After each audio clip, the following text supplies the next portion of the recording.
Salam hormatly adamlar, sizlerle Allah Erdatayevich. Bugün kubun gowrumy sanyň kubu diýen temany geçeceğiz. Ilki bilen öýüşini barlalyň.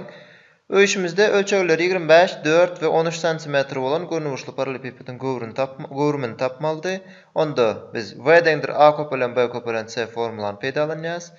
Onda 25 köpelen 4 köpelen 13 bolýar. Onda 25'i 4'e köpeltsem 100, 100'e 13'e köpeltsem 1300 cm kub bolýar.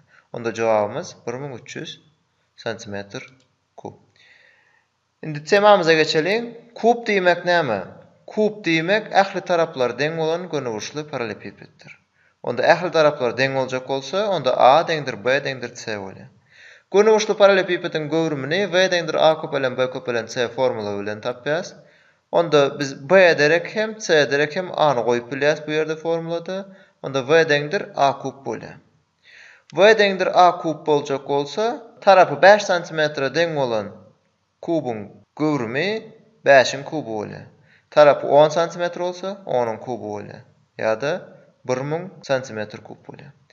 Indi 1 desimetr kubumuz 1000 cm kuba deň. Näme üçin? 1 desimetrimizde 10 cm bar. Onda ben 10'u 3 gezek öz-özüne köpeltsem 1000 bolýar. Onda 1 desimetr kubumuzda 1000 cm kub bolýar. 1 metrimizde 10 desimetr bar. Onda 1 metr kubumuz 1000 desimetr kub bolýar. 1 metrimizde 100 cm bar. Onda 1 metr kubumuzda 100 men öz-özüne 3 gezek köpeldimde 1 milyon cm kub bolýar. 1 kilometr kubumuzda 1 milyard metr kubumuz bar. Indi öýüşini belläp alyň.